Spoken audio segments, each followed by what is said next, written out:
السلام علیکم۔ محمد حنیف نجم۔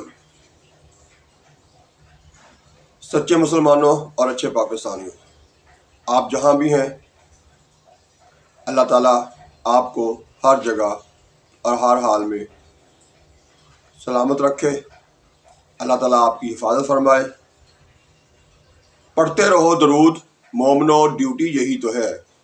پڑھتے رہو درود مومنو، ڈیوٹی یہی تو ہے۔ سارے جہاں کی مومنو، ڈیوٹی یہی تو ہے۔ صلی علی نبینا، صلی علی محمد، صلی علی شفیعنا، صلی علی محمد۔ سچے مسلمانوں اور میرے پاکستانیوں، آج ہم ایک حدیث حضرت محمد صلی اللہ علیہ وآلہ وسلم پڑھیں گے ترجمے کے ساتھ، اور اس کے ساتھ ساتھ اس کے تئیں سوچیں گے، غور کریں گے ہم اس کو کیسے اس پر عمل کر کے اپنی زندگی کو بہتر بنا سکتے ہیں۔ تو حدیث پاک ہے جس کا ترجمہ ہے، خالی گھر وہ ہے جو کتاب اللہ سے خالی ہے۔ سنن کبریٰ للنسائی، حدیث نمبر 10,799، 10799۔ اس حدیث پاک میں میرے آپ کے پیارے آقا حضرت محمد صلی اللہ علیہ وآلہ وسلم فرماتے ہیں، خالی گھر وہ ہے جو کتاب اللہ سے خالی ہے، یعنی ایسا گھر جس میں کتاب نہیں ہے وہ خالی ہے، یعنی اللہ کی کتاب قرآن پاک نہیں ہے وہ خالی ہے۔ یہ نہیں ہے کہ جس گھر میں انسان نہیں ہے وہ خالی ہے، بلکہ اصل خالی گھر وہ ہے جس میں اللہ تعالیٰ کا کلام پاک قرآن مجید نہیں ہے۔ اب یہ خود سوچ لیجئے اور ہمیں غور کرنا ہے کہ اگر جس گھر میں قرآن پاک نہیں ہے وہ خالی ہے، تو اس کا مطلب ہے کہ جو ہم انسان ہیں اور جو قرآن پاک نہیں پڑھتے یا نہیں پڑھے ہوئے ہیں، ان کی حیثیت کیا ہوگی؟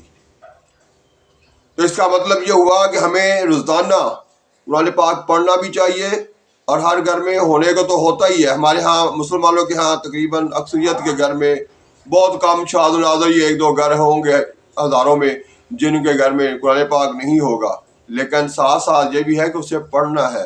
اگر ہم پڑھتے نہیں ہیں تو اس کا مطلب ہے کہ جس گھر میں قرآن پاک نہیں ہے وہ گھر خالی ہے، تو جو پڑھتا نہیں ہے اس کا دل بھی اللہ تعالیٰ کی یاد سے خالی ہے، وہ انسان بھی خالی بیکار ہے۔ تو میرے پیارے پاکستانیوں، ہمیں اس حدیث سے جو دو سبق ملتے ہیں، ایک تو یہ ہے کہ پہلے نمبر پر ہمارے گھر میں قرآن پاک ہونا چاہیے، اور دوسرے نمبر پر اس میں ویلیو، اس کی حیثیت یہ ہے، اصل میں اس کی فضیلت یہ ہے کہ ہمیں قرآن پاک پڑھنا بھی چاہیے۔ ہمارے اکثر گھروں میں قرآن پاک تو موجود ہے، لیکن پورے گھر میں سے، پورے خاندان میں سے پڑھتا اسے کوئی نہیں ہے۔ تو پیارے پاکستانیوں، ہمیں کوشش کرنی ہے کہ اپنے گھر میں قرآن پاک بھی رکھیں، لیکن اسے اپنے دل و دماغ میں بھی لائیں، اس پر غور کریں، پڑھیں، سمجھیں، ترجمے کے ساتھ پڑھیں، اور ترجمے کے ساتھ پڑھ کے اس پر غور کریں کہ ہمیں اس میں اللہ تعالیٰ ہمارے ساتھ بات کیا کر رہے ہیں، ہمارے سے اللہ تعالیٰ کیا تقاضا کر رہے ہیں، ہمارے اوپر کیا فرائض جو ہے وہ اس میں لاگو کر رہے ہیں، کیا ہم وہ سارا کچھ کر رہے ہیں جو ہمیں ہمارا پیارا رب اللہ تعالیٰ کی ذات ہمیں کہہ رہی ہے۔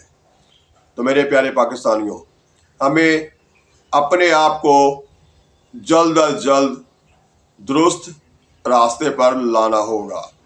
ہم نام تو رب کا لیتے ہیں، لیکن اس کی دی ہوئی کتاب کو پڑھتے نہیں ہیں، اس پر غور نہیں کرتے ہیں، تو پھر ہم رب کی مقدس یا رب کی بے تین مخلوق جو ہے وہ کیسے بنیں گے؟